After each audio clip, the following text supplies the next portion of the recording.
Result বেরোনোর খুশিতে স্কুলে মিষ্টি কিনে নিয়ে গিয়ে সবাই মিলে খেলাম। চলো তোমরা ব্যাপারটা এরকম করে বুঝবে না, ব্যাপারটা শুরু থেকে শুরু করি।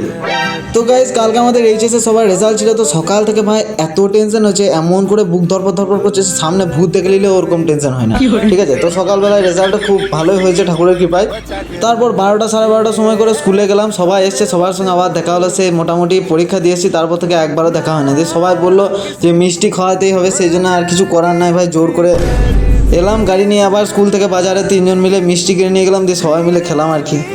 उम्र थी दोस्ती और दोस्तों से उधार के दिन थे, वो दिन भी क्या दिन थे। যাই হোক, মিষ্টি শেষ, তারপর রেজাল্ট নিয়ে বাড়ি চলে গেলাম সবাই মিলে। তোমরা যদি এই মিষ্টিগুলো খেতে চাও তাহলে আমাকে কমেন্ট করে দাও, আমি সবাই ঘরে গিয়ে ডেলিভারি করে চলে আসবো, কোনো চাপ নাই। আবার দেখা হচ্ছে অন্য কোনো একটা ব্লগে।